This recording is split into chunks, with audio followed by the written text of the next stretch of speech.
my god. You're so awesome, Lawrence Lim. It's Lawrence Lim with the W. So a little boy got on the bus, sat next to a man reading a book, and noticed he had his collar on backwards. The little boy asked why he wore his collar that way. The man, who was a priest, said, "I am a father." The little boy replied, "My daddy doesn't wear his collar like that." The priest looked up from his book and answered, "I am the father of many." The boy said, "My dad has 4 boys, 4 girls, and 2 grandchildren, and he doesn't wear his collar that way." The priest, getting impatient, said, "I am the father of hundreds," and went back to reading his book. The little boy sat quietly, thinking for a while, then leaned over and said, "Maybe you should wear your pants backwards instead of your collar." So a highway patrolman waited outside a popular bar, hoping for a bust. Closing time, everyone came out, and he spotted his potential quarry. The man was so obviously inebriated that he could barely walk. He stumbled around the parking lot for a few minutes, looking for his car. After trying his keys on 5 other cars, he finally found his own vehicle. He sat in the car for a good 10 minutes as the other patrons left. He turned his lights on, then off, wipers on, then off. He started to pull forward into the grass, then stopped. Finally, when he was the last car, he pulled out onto the road and started to drive away. The patrolman, waiting for this, turned on his lights and pulled the man over. He administered the breathalyzer test, and to his great surprise, the man blew a 0.0. The patrolman was dumbfounded. "This equipment must be broken," he exclaimed. "I doubt it," said the man. "Tonight, I am the designated decoy." So the train was quite crowded. So the U.S. Marine walked its entire length looking for a seat, but the only seat left was taken by a well-dressed, middle-aged French woman's poodle. The war-weary Marine asked, "Miss, may I have that seat?"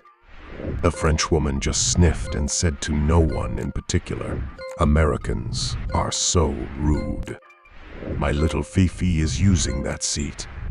The Marine walked the entire train again, but the only seat left was under that dog. "Please, miss, may I sit down? I'm very tired," she snorted. "Not only are you Americans rude, you are also arrogant." This time, the Marine didn't say a word. He just picked up the little dog, tossed it out the train window, and sat down. The woman shrieked, "Someone must defend my honor. Put this American in his place." An English gentleman sitting nearby spoke up. "Sir, you Americans often seem to have a penchant for doing the wrong thing. You hold the fork in the wrong hand. You drive your autos on the wrong side of the road. And now, sir, you've thrown the wrong bitch out the window." So a guy goes into the doctor's and says, "Doctor, I have got 3 testicles. Does that make me a freak?" After a quick examination, the doctor says, "Wow, you do indeed have 3 testicles. And no, it doesn't make you a freak. It makes you a unique human being. Be proud of having them." The guy comes out of the doctor's feeling 10 feet tall and heads to the bus stop where another guy is waiting there. Not being able to resist, he says to the guy, "Do you know that between us, we have 5 balls?" The other guy says, "Why? Have you only got 1?"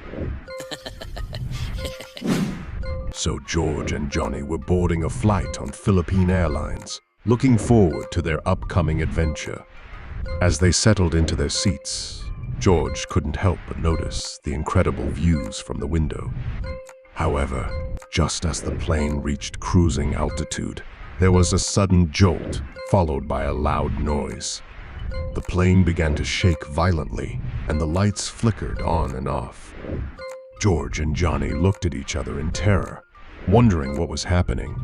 Then, the captain's voice crackled over the intercom. "Dear passengers, this is your captain speaking. We have encountered an unexpected problem with one of our engines. Please remain calm, as we are doing everything we can to ensure your safety." The plane continued to shake, and the passengers started to panic. George and Johnny tried to keep calm, but they could feel their hearts racing. Finally, the captain's voice came back on the intercom. "Ladies and gentlemen, we will be making an emergency landing on the water. Please follow the instructions of the crew and prepare for impact." As the plane hit the water, George and Johnny braced themselves for the worst. But to their surprise, the landing was smooth and the plane came to a stop without incident. The captain's voice came on again. "Hello, passengers. We have successfully landed on the water. I hope all of you are fine. Now, all of the people who can swim, please go to the right side of the plane. The people who can't, please go to the left." Relieved, George turned to Johnny and said, "Wow, that was amazing. This airline really knows how to handle a crisis." Johnny nodded in agreement. "Yeah, I'm impressed. The crew seems really well trained." After everyone was arranged according to their swimming abilities, the captain spoke again. "Everyone who can swim and are on the right side of the plane, please evacuate the plane immediately and carefully. And to those on the left side of the plane, thank you for flying Philippine Airlines." So a couple was in a restaurant sitting at a table for two. Next table to them is a table for one, and there's a fella sitting at it who happens to be suffering from leprosy.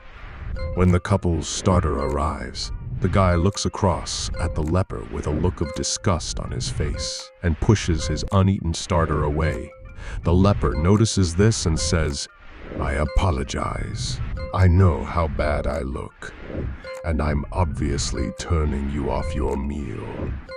I'll just go and not be any more trouble to you." The guy answers, "Not at all. It's not you, I promise. Not you at all. I'm sorry. Please sit down and finish your meal." Next, the main course arrives. The guy takes up his knife and fork and takes a piece of the steak he ordered. He raises it to his mouth and at the same time glances at the leper, slams it back onto the plate and pushes it away, and has to struggle to not throw up for a minute or two. The leper, embarrassed and self-conscious, stands up and says, "I'm really, really sorry, and I don't blame you at all. I should not have come here. I'm going to leave now. I've obviously ruined your evening, and your meal too." The guy says, "No, honestly, it's not you at all. Please sit down and finish your meal. It's not you at all, I swear to you." So the leper sits down again, and the couple's dessert arrives. He takes his spoon and scoops up a mouth-watering strawberry covered in ice cream from the bowl, raises it to his lips, glances at the leper, and again puts it back into the bowl with a look of disgust on his face, and again pushes the bowl away. The leper has had enough. He stands up and says, "Look, I can't help the way I am, but every time you look at me, the look of disgust on your face is obvious to me. I've ruined your meal, and I'm sorry. I'm going to leave now, and I will pay for your meal by way of an apology." The guy says, No, really, please, it's not you. Please sit down. I swear it's not you at all." The leper says, "You keep saying that, of course it's me. What else could it be?" Guy says, "It's not you. It's that fella behind you at the next table. He keeps dipping his bread in the back of your neck." So 4 university students partied too hard during a music festival and were unable to make it back for their final exam the next day. As they drove back to the university, they tried to think of a good excuse. Finally, they agreed to the same story that a car tire was blown in the middle of nowhere at midnight, so they were stuck. They each sent the professor an email asking to retake the exam and gave the same excuse.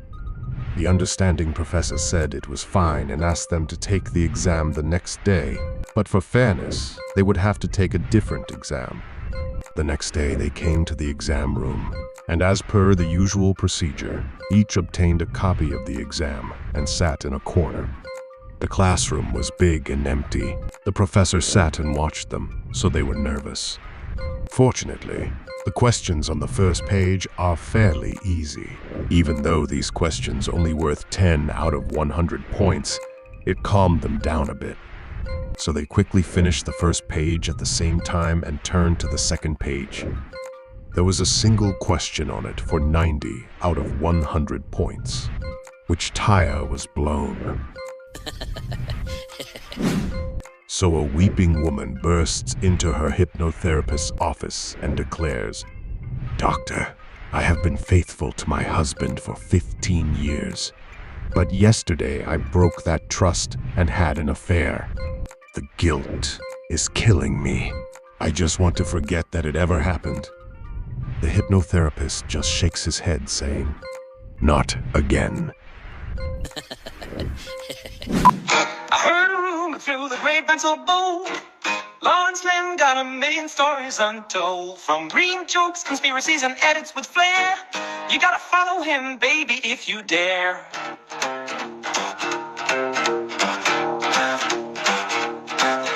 Your feet feels empty without his magic touch. He got the blues and the laughs that you crave so much. With a click and a follow, you'll find some relief. Lawrence Lim, social media, a digital belief. Click, subscribe, don't miss a trick. Now, hey, leave your worries and come on, click today. Lawrence Lim's got the content right in line. Follow him now.